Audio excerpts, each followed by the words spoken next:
ATM इस्तेमाल करने वाले हो जाए होशियार। मुल्तान में एक बुजुर्गों का जो गैंग है वो सरगर्म हो चुका है। जब मैंने कार्ड निकाला मैं कि जी मेरे तो ट्रांजैक्शन हो नहीं रहे, उसने मेरा कार्ड ले लिया, लेने के बाद दूसरा कह लें ये लगा कर देखो कार्ड ही तब्दील कर दिया। कार्ड ही तब्दील कर दिया उस शख्स ने। थोड़ी देर के बाद वो वापस वहाँ से वो चला गया। 20-20 हज़ार की 5 मरतबा उसने ट्रांजैक्शन कराई है मीज़ान बैंक की एटीएम मशीन से, मासूम शाह रोड से। आप यकीन करें जो कंडीशन जो मेरी थी ना, मैं ही जानता हूँ। अस्सलाम वालेकुम, न्यू डिजिटल के साथ मैं हूँ आपका मेज़बान मोहम्मद अकमल। मोहम्मद अनवर मुबशिर साहब हमारे साथ मौजूद है, जो कि स्कूल टीचर है। ये बैंक से ट्रांजैक्शन करने के लिए जाते हैं, एटीएम से पैसे निकलवाते हैं, लेकिन मुल्तान में एक 50 साल से ज़ायद जो बुजुर्ग है, उनका एक ग्रोह एक्टिव है जो एटीएम पर जाने वाले लोगों के साथ फ्रॉड करते हैं और ये भी उस फ्रॉड की जद में आ जाते हैं। इनके अकाउंट से धोखे के साथ 3 लाख रुपए की अमाउंट निकाली जाती है। इन्होंने वो अमाउंट उम्रा पर जाने के लिए रखी हुई थी। बाकी की कहानी इनकी जुबानी जानते हैं। सर बताएं कि आपके साथ क्या फ्रॉड हुआ है, किस दिन हुआ है, कैसे हुआ है? माह अक्टूबर की सैलरी लेने के लिए मैं एटीएम मशीन पे गया था। 2 नवंबर 2024 का ये वाक़या है, हफ्ते की शाम को। तो ये अपना सब्ज़ी मंडी के सामने एनबीपी, उस एटीएम मशीन पे मैं गया। तो मैं अंदर दाखिल हुआ। तो दाखिल होने के बाद ये है कि वो एटीएम कार्ड मैंने है ना साथ लगाया। तो दरवाज़ा मैंने बंद किया था, लेकिन मुझे ये नहीं पता किस वक्त खुला है, किस वक्त वो शख्स आया। पीछे से मैंने वो शख्स आया, उसने पीछे से आके मेरा नंबर, पिन जो नंबर होता है वो उन्होंने देख लिया। देखने के बाद कहने लगे क्या मसला हो रहा है उस, और बाअखलाक तरीके से। मुझे तो नहीं पता। जब मैंने कार्ड निकाला मैं कि जी मेरे तो ट्रांजैक्शन हो नहीं रहे, उसने मेरा कार्ड ले लिया, लेने के बाद दूसरा कह लें ये लगा कर देखो कार्ड ही तब्दील कर दिया। कार्ड ही तब्दील कर दिया उस शख्स ने। जब कार्ड वो ट्रांजैक्शन कहाँ होनी थी, ट्रांजैक्शन तो हुई नहीं। कहने लगा अच्छा चलो ठीक है। फिर 2 कार्ड वो लिए हुए थे, एक कार्ड मुझे एक ही रंग के वो कार्ड थे, वो कार्ड लेके मैंने अपनी जेब में डाल लिया। तो थोड़ी देर के बाद वो वापस वहाँ से वो चला गया। तो उसके बाद मैंने कार्ड भी नहीं देखा, मैंने अपना पॉकेट में डाल लिया था।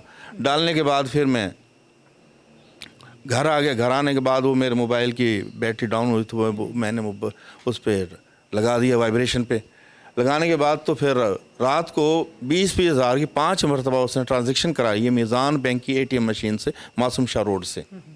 फिर 12:06 पर निश्तर रोड बैंक से उसने 50-50 हज़ार की ट्रांजैक्शन करवाई हैं। और उसके बाद फिर अगली डेट को उसने 12 बजे का वो इंतज़ार कर रहा था, फिर 50-50 हज़ार की फिर उसने ट्रांजैक्शन करवाई है। ये तकरीबन मेरे कुल हम 3 लाख रुपए उसने वहाँ से उसने। 2 से 3 दिन आपका जो कार्ड है वो स्वाइप होता रहा है, ट्रांजैक्शंस होती रही है, आपको इल्म ही नहीं हुआ कि पैसे निकल रहे हैं। ठीक है, मैं मानता हूँ वो बात आपकी वजह है, लेकिन मैंने रब्ता किया था हेल्पलाइन से। हेल्पलाइन वालों ने मुझे ये कहा था कि आपके गलत ये ट्रांजैक्शन किसी और एटीएम से हो रही हैं, तो आपके वो वापस रिवर्स हो जाएंगे। मैं मुतमईन रहा, मैंने तो कार्ड तो देखा ही नहीं, कार्ड मेरा तब्दील हो चुका है। फिर एक तो नंबर 1 ये है कि ये जो अपना एनबीपी वाले हैं, हेल्पलाइन वाले, 1.5 घंटा 2-2 घंटे लगे रहते हैं, ये नंबर ही नहीं उठाते, किसी कॉल ही नहीं उठाते। फिर मेरा बेटा मुझे कहने लगा अब्बू जी आप अपना कार्ड तो चेक करें। कार्ड मैंने चेक किया तो मेरा कार्ड वो था ही नहीं। यानी कि आपको 3 दिन बाद पता चला कि मेरा कार्ड ही मेरा तब्दील है। फिर 11:50 पर रात को मैंने हेल्पलाइन पे, उन्होंने पता नहीं किस तरीके से अल्लाह ताला ने उनको हदायत दे दी, उन्होंने वो मेरी कॉल उठा ली। फिर उन्होंने मेरा कार्ड जो मेरी एटीएम वो ब्लॉक कर दिया उन्होंने। यानी 3 लाख निकलने के बाद फिर वो मेरा ब्लॉक हो गया था कार्ड। सर ज़ईफुल उम्र हो गए हैं, हमने देखा है कि आपका जो घर है वो भी अभी अंडर कंस्ट्रक्शन है, बन रहा है। तो ये जो पैसे जमा पूंजी रखी हुई थी, किसके लिए रखी हुई थी? बच्चों के लिए, घर के लिए, क्या करने थे? मैंने अपनी नेक नियति के लिए ये अमाउंट रखी हुई थी। मैं कहा चलो ये है कि वहाँ से अमाउंट आ जाएगी, कुछ घर का ख़र्चा भी चल पड़ेगा, कुछ उम्र का इरादा मेरा था। तो पासपोर्ट तो बने हुए थे, मिसेज़ का भी और उसका बेटे का भी बना हुआ था, वो तो उम्र पे चले गए थे, अभी आए पिछले दिनों। तो मैं फिर आपको पता है कि हमारा थोड़ा सा सर्विस का और गवर्नमेंट का कुछ सर्विस का चक्कर भी चल रहा है, तो फिर हमें वो एक्स लीव लेना पड़ती है, थोड़ी भागदौड़ करना पड़ती है, इसलिए उनको तो मैंने भेज दिया था। तो इस वजह से मैं रह गया था। इस वजह से है ना, मैं चलो ये कि मेरी जो अमाउंट जो फ्रॉड हुआ है मेरे साथ, यही मुझे वापस मिल जाए, चलो अल्लाह का घर देखाऊँ। ज़ईफुल उम्र है, इतनी बड़ी अमाउंट अकाउंट में थी और फ्रॉड हो जाता है कि अल्लाह का घर देखने जाना था। कंडीशन क्या थी? नींद आ जाती थी रात को जब आए हैं, पता चला है फ्रॉड हुआ है? तो फिर क्या जज्बात थे, क्या हालत थी? آپ یقین کریں جو کنڈیشن جو میری تھی نا، میں ہی جانتا ہوں انسان کیا کر سکتا ہے یہ بتلائیں. 59 میری عمر کنٹینیو ہے، اب عمر کا میرا آخری پیرا ہے، لوگ میری یہی جمع پونجی نہیں چھوڑتے. اور بتائیں اور میں کیا کر سکتا ہوں یہ بتلائیں. جو گورنمنٹ ہے وہ بھی ہم سے ریٹائرمنٹ کا پیسہ چھیننا چاہتی ہے. ہم نے کیا جرم کیا ہے؟ میں استدعا کرتا ہوں ارباب بست کشاد سے، اپنے منسٹر صاحب جو صوبائی وزیر تعلیم ہے، ہماری جو انہوں نے لیو انکیشمنٹ کا مسئلہ ہے، ہمارے اور بھی دیرینہ مسائل ہیں، اور ہمارے بیوہ کا جو پچھلے جو حقوق جو انہوں نے چھین لیے، اور جو ایک گورنمنٹ سرونٹ جو فوت ہو جاتا ہے سیکشن 17A کے مطابق، اس کا بھی جو پیچھے جو بچہ کو استحقاق ہوتا تھا وہ بھی چھین لیے. کئی لوازمات ہیں جو ہماری جناب گورنمنٹ چھینتی جا رہی ہے اور سکولوں کو نجکاری کرتی جا رہی ہے. میں تو ایک خدا ترس آدمی ہوں اور اللہ کا نام لینے والا شخص ہوں.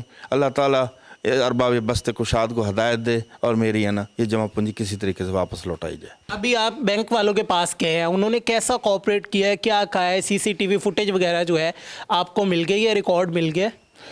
میں میزان بینک گیا تھا جہاں سے اس نے ٹرانزیکشن کروائی، وہ کہنے ہم آپ کو ریکارڈ نہیں دے سکتے، فوٹیجز نہیں دے سکتے. پھر اس کے بعد نشتر روڈ پہ جو بینک ہے NBP والے تو کسی کی بات سنتے ہی نہیں نا، وہ تو لفٹ ہی نہیں کراتے. وہ کہتے ہیں ہم گورنمنٹ سرونٹ ہیں، ہم مجال ہے، ہم کوئی بیٹھنے کے بھی نہیں کہتے کسی کو. آپ نے انہیں کہا نہیں کہ میں بھی آپ کا پیٹی بھائی ہوں، میں بھی گورنمنٹ سرونٹ؟ سر میں نے ان کو بات کی، استدعا کی ہے، تو انہوں نے کافی دیر کے بعد کہہ لیں جی آپ وہاں پر بیٹھیں تشریف رکھیں. میں کہا چلو ٹھیک ہے جی بیٹھ جاتا ہوں. پھر تقریباً آدھا منا گھنٹہ گزر جانے کے بعد شام کو 6 بجے کے قریب انہوں نے مجھے فوٹیجز دکھائی ہیں. پھر دکھائی ہیں، میں کہ جی یہ ریکارڈ دے دیں آپ ہمیں. کہہ لیں جی نہیں ہم آپ کو نہیں دے سکتے، ہم انتظامیہ کو دے سکتے ہیں. یہ چیز ہے. محمد انور مبشر صاحب ہمارے ساتھ موجود تھے. آپ نے تمام تر کہانی ان کی زبانی جانی کہ انہوں نے اپنی یہ جمع پونجی عمرہ پر جانے کے لیے بچا کر رکھی ہوئی تھی. جو ایک نوسر باز بزرگ آتے ہیں، نوجوان نہیں بزرگ آتے ہیں اور آ کے ان کے ساتھ فراڈ کر کے چلا جاتا ہے. ان کا یہ کہنا ہے کہ مجھے جلد سے جلد انصاف دیا جائے. میں کوئی بڑی ڈیمانڈ نہیں کرتا، صرف یہ کہتا ہوں کہ جو میرے پیسے گئے ہیں مجھے وہ ریکور کروائے جائیں. اپنے میزبان محمد اکمل کو دیجیے اجازت. دیکھتے رہیے نیو ڈیجیٹل. اللہ نگہبان.